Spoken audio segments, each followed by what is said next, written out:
দীঘা যাত্রায় বঙ্গ বিজেপিকে একেবারে তুলোধনা করলেন দিলীপ ঘোষ।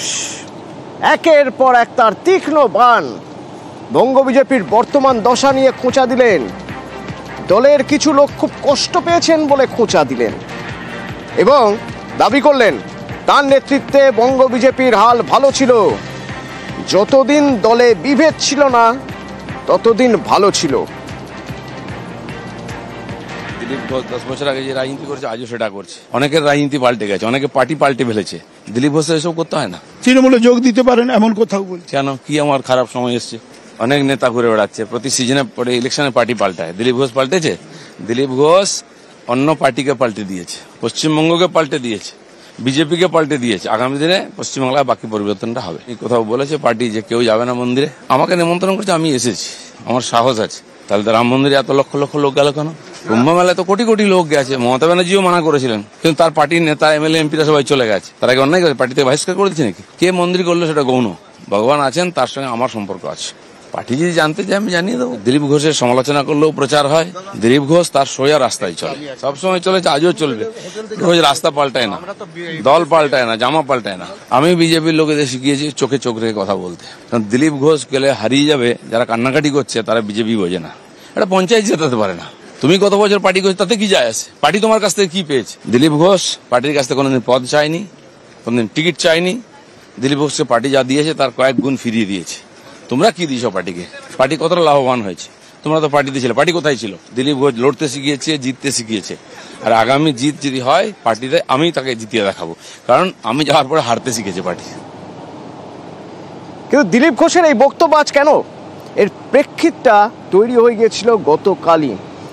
দীঘায় জগন্নাথ মন্দিরের উদ্বোধনের দিনই সস্ত্রীক দিলীপ ঘোষ মুখ্যমন্ত্রীর পাশে বসে রয়েছেন। গতকালকের এই ছবি। জগন্নাথ দর্শনের পর মমতার পাশে বসে বেশ কিছুক্ষণ দুজনের কথাও হয়। দিলীপ ঘোষকে এগিয়ে দিতে আসছেন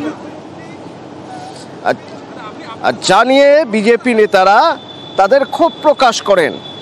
সুকান্ত মজুমদার আপত্তি করেন, দল সমর্থন করে না দীঘায় জগন্নাথ ধামে দিলীপ ঘোষের যাওয়া। মন্তব্য করেন বিজেপি রাজ্য সভাপতি সুকান্ত মজুমদার। আরও এক ধাপ এগিয়ে দিলীপ ঘোষকে তীব্র কটাক্ষ বিজেপি সাংসদ সৌমিত্র খাঁর।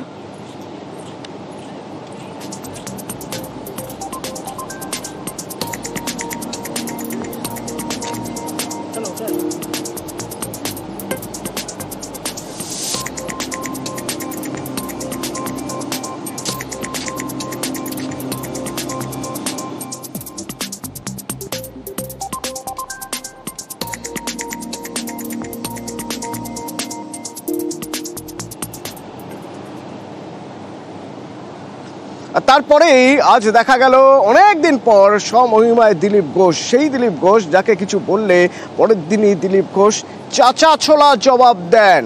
আজ সস্ত্রীক যখন মর্নিং ওয়াকে বেরিয়েছেন দীঘায়, তখন সব প্রশ্নের উত্তর দিলেন। যা যা বক্তব্যকাল তার সব উত্তর দিলেন।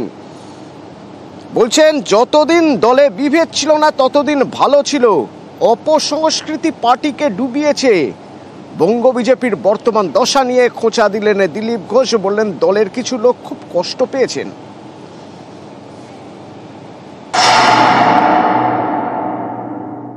গতকাল দীঘায় জগন্নাথ মন্দির উদ্বোধন হয়েছে, আমরাও তার দর্শনের সুযোগ পেয়েছি। এই ঘটনাকে নিয়ে বহু রকম তর্ক বিতর্ক শুরু হয়ে গেছে।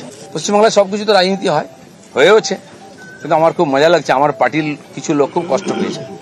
যে পার্টির কর্মীরা কষ্ট পেয়েছেন, হতাশায় ভুগছেন, কেউ কেউ ভাবছে সুসাইড করবে কিনা। আমি বলছি বিজেপি করতে গেলে হতাশায় ভুগবেন না, চোখের জল ফেলবেন না, কারণ আমরা পার্টি দাঁড় করিয়েছি রক্ত দিয়ে আর ঘাম দিয়ে।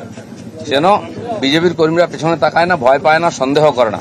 যতদিন আমার মনের মধ্যে, আমাদের কর্মীদের মধ্যে সন্দেহ ছিল না, বিভেদ ছিল না, পার্টি এগিয়েছে।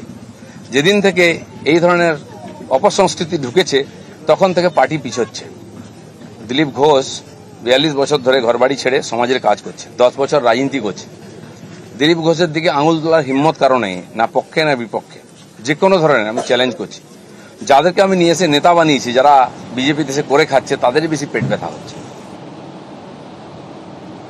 তার চরিত্র নিয়ে প্রশ্ন তোলা হয়েছিল, তাতেই ক্ষোভ প্রকাশ করেন দিলীপ ঘোষ। নাম না করে দল বদলুদের নিশানা করেন, তাদের লাইফস্টাইল নিয়ে প্রশ্ন তোলেন। রাত আর দিনের জীবন অন্য বলে তোপ দাগলেন দিলীপ ঘোষ। তাদের লাইফস্টাইল আপনারা জানেন, দিলীপ ঘোষের লাইফস্টাইল আপনারা জানেন। দিলীপ ঘোষ খোলা ময়দানে আকাশের নিচে বাস করে, সকাল থেকে রাত মানুষের সামনে থাকে, লুকোবার কিছু নেই। বাকিদের লাইফস্টাইল দেখুন, দিনের সকালের রাত্রের লাইফ। যারা আমাকে সার্টিফিকেট দিচ্ছে তারা সমাজের জন্য কি করেছে? পায়খানা পেচ্ছাপ ছাড়া কোনো ত্যাগ করেনি জীবনে, তারা হয়ে গেলে ত্যাগী। আর জীবনে আমি কোনোদিন বিড়ি সিগারেট খাইনি, মদ খাইনি, বারে যাইনি, ড্যান্স করতে যাইনি, ফুর্তি করতে যাইনি, বিয়ে বাড়িতেও যাইনি আমি। বিছানা পাল্টায় বলছেন, জানেন না কতবার বিছানা পাল্টে এসছে? তারা আমার চরিত্রের দোষ ধরছে।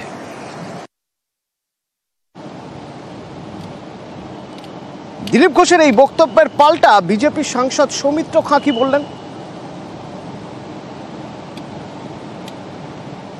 যে চুল পেকে যায় সেই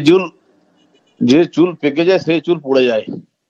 এখন দিলীপ তার ব্যতিক্রম হয়েছে, অনেক কিছু বলবেন, রাজনীতিতে একটা ক্লোজ চ্যাপ্টার হিসাবে থাকবেন।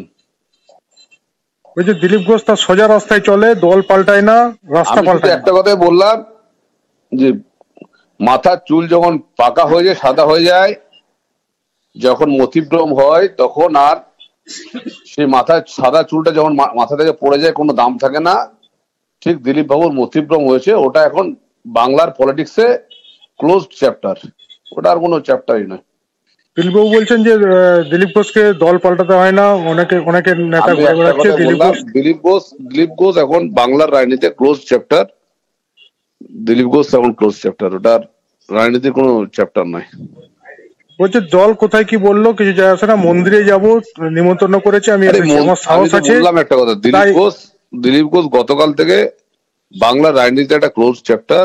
ওনার এখন মতিভ্রম হয়েছে, বেশি আর কিছু বলবো না। অনেকে রাজনীতিতে সিনিয়র বয়স হলে হারিয়ে যায়, দিলীপ দাও কালের গতিতে উনি হারিয়ে যাবেন। এর আগেই আজ সাত সকালে দিলীপ ঘোষ কিন্তু কড়া মেজাজে, দল বিরোধী কোনো কাজ করেননি দাবি করলেন দিলীপ ঘোষ, বরং খোঁচা দিলেন যে দলের কয়েকজনের পেট ব্যথা হচ্ছে, আর চ্যালেঞ্জ নিলেন দল যদি দায়িত্ব দেয় আবার করে দেখাবেন।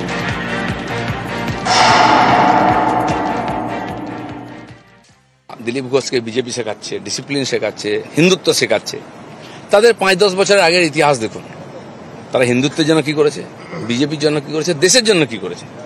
তাদের জীবনের ত্যাগ কি? পায়খানা আর পেচ্ছাপ। সময় থেকে নিয়েছে, ওরা পার্টি থেকে নিয়েছে। দিলীপ ঘোষ পার্টি থেকে যা নিয়েছে তার অনেক গুণ দিয়েছে। দিলীপ ঘোষ পার্টি থেকে কোনোদিন সিট চাইনি, টিকিট চাইনি, কোনোদিন পদ চাইনি। পার্টির প্রয়োজন হয়েছে, আমাকে দায়িত্ব দিয়েছে, আমি করে দেখিয়েছি। যদি পার্টি আবার দায়িত্ব দেয় কোনো, আমি করে দেখাবো। বিজেপিতে দিলীপ ঘোষ খালি হাতে এসেছিল, খালি হাতেই যাবে, বোঝা নিয়ে আসেনি, বোঝা নিয়ে যাবে না। এটা দিলীপ ঘোষ, এটা বাংলার 10 কোটি লোক জানে। কিছু লোকের পেটে ব্যথা হয়, বিজনেস ধান্দা খারাপ হয়, তারা চেঁচামেচি করছেন। এতে কিছু বিজেপির কে যায় আসে না, সমাজের কিছু যায় আসে না।